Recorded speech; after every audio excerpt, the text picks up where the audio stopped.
What up? Marsh Pod. We're recording this on a Sunday afternoon.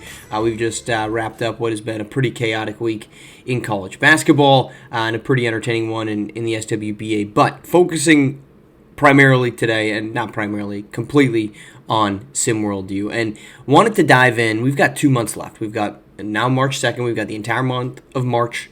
And we've got the entire month of April before conference play in Hoopsteria, conference championship games, and Hoopsteria takes over in the month of May, which means everything is starting to crescendo. So figured there was no better time to look at the storylines and the activities and the things going on that to me are the most entertaining things. Conference play has been exactly what we hoped it would be.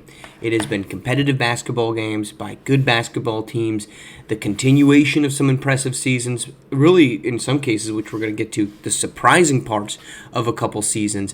But we get this constant drumbeat now. Pretty much everyone is playing one game a week, which gives us a slow but steady identifier of what each season means. It's why the SWFL is so entertaining, because it's one game a week. You know exactly what to pay attention to, and that's what we've got right now in college basketball. So let's get to the 4 storylines that I'm watching. Storyline number 1 is how these conferences shake out. First, we have a new format.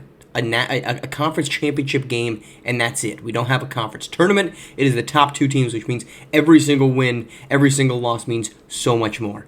And every single game has been exceptionally impactful so far. How about this? The fact that of the 8 conferences, only one of them is featuring a team that has at least a 2-game lead on the competition. Every other conference outside of the Pac-12, where UCLA sits unbeaten and alone in first, every other conference has either a tie for first place or the teams in second are just 1 game behind. And in every single case, it is a very close race in the race for number 2. In the Pac-12, it's UCLA at 6-0, and it's Utah, California battling at 4-2 in second place. That can all change, right? A loss by UCLA, a win by Utah and Cal can continue to change that landscape. But that is the only conference right now that has any semblance of controlled chaos, if you will.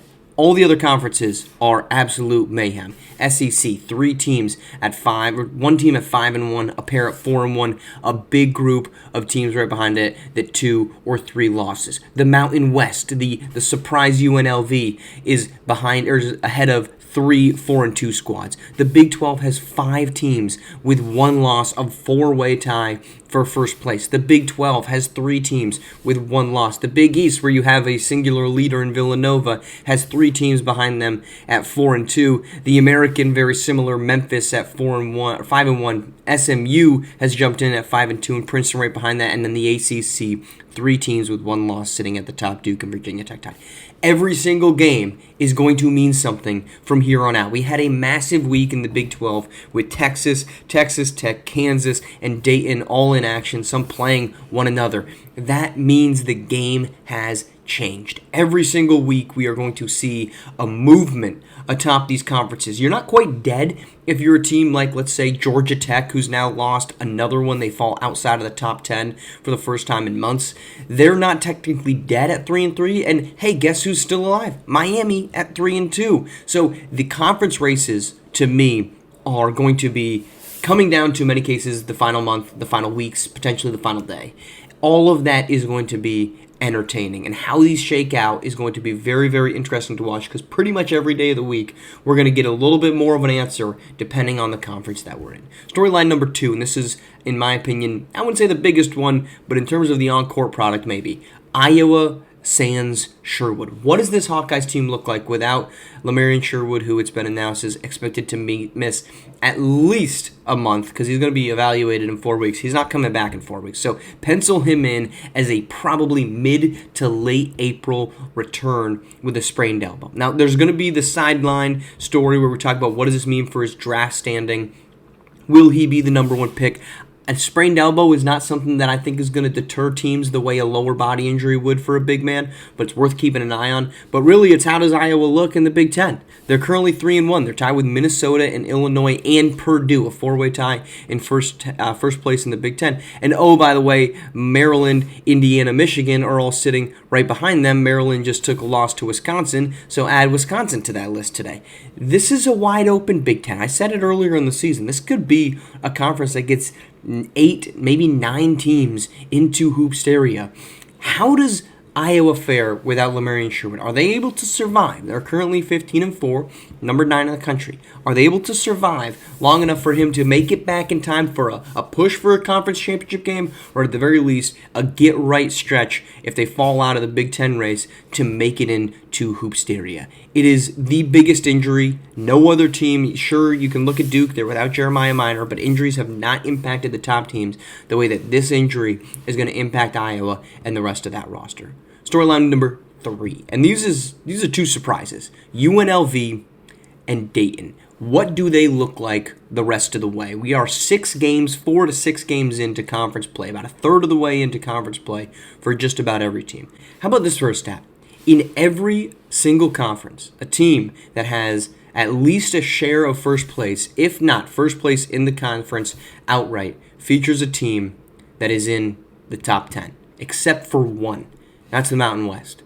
And then you throw in Dayton, who at 12-10 overall and 5-1 is the surprise of the Big 12. You can toss in, I'll hear the case for Illinois and Purdue, who are unranked and in a share for first place in the Big 10. They're worth including.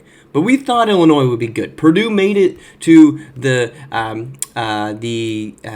NIT championship game last season. They weren't surprises. UNLV and Dayton started off slow as could possibly be, and here they are sitting in tied for or first place overall. Will that survive in their conferences? The Mountain West is wide open. UNLV just took their first loss of the conference season. They're 5-1. They're ahead of Gonzaga, San Diego State, and New Mexico. Those are 3 teams we expected to be there. New Mexico had a 30-win season last year. Gonzaga had been dominant in the West Coast Conference, but here comes UNLV, finally looking like the team many people expected at the beginning of the season.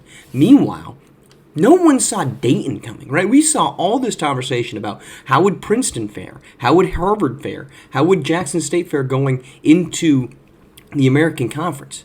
Nobody was asking how would Dayton fare going from the A10 into the Big 12, and how have they fared? 5-1 so far, just beat Texas Tech in a massive head-to-head matchup, and oh, by the way, they're playing in the game of the week at Texas this week. It's an unranked team in the game of the week. Why? Because the Big 12 is wide open, and Dayton has a chance at it. It would be a colossal upset for Dayton to go on the road and beat the Texas Longhorns and Arthur Lattimore.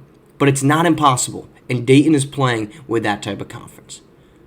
Last thing I'm watching, the bubble. Specifically 4 teams, Miami, Creighton, Tennessee, and Xavier. Throw in Xavier, we're not hearing a lot about them. But why those 4 teams? Well, first off, Miami and Creighton both were in the quad last season. Obviously, Miami won a national championship.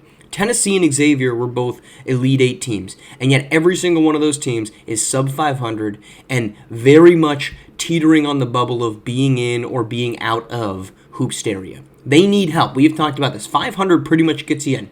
1 to 2 games below 500 pretty much gets you into Hoopsteria. But Miami, 8-14. Creighton, coming in at 9-12. Xavier, 7-15, and still somehow alive is Tennessee at 9-13 despite losing their last 4 games. This is every single team's worst nightmare, being on the outside looking at it, especially teams that had high expectations. Xavier, at some points last season, was a top 10 team, and they've completely fallen off. Creighton, the same thing, was a win away from playing for a national championship. They didn't make it there. Miami and Tennessee are coming in with the high expectations of either being the reigning national champions or a team that had confidence that they could make it there. All of them are on the bubble. How do they play out the rest of the season? Tennessee seems to be the longest odds. You've got to go through a schedule that's going to include some of the best teams in the SEC. Miami has played pretty well in conference play, 3-2 overall. Creighton and Xavier, the top of the Big East, is very much challenging, especially with 4 straight wins from Marquette. Don't look now, 4-2 and teetering their way onto the bubble conversation. That story of how do these teams close out? Do all 4 of them get in? Do 2 of them miss? I think Miami's getting in. I think Creighton's getting in, the way they've played. I'm skeptical that Tennessee can turn it around, as has been pretty much everybody for a group that's been at or below 500 pretty much from the jump. But a team that was ranked in the top 10 to start the season, still sitting there at 9-13, is surprising.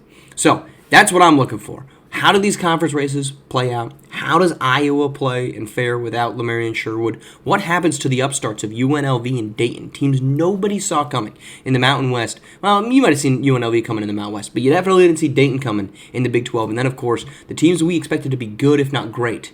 Reigning national champions, quad finishers, Elite Eight participants, suddenly on the bubble. Which one of them get in? All of that's going to play out in slow, trickle, but it's going to be entertaining as we get here to the final 2 months of the SimWorld U season. We're back on Monday. Appreciate you tuning in. We're back on SimWorld today as well. Keep it locked here. We'll talk to you again very soon.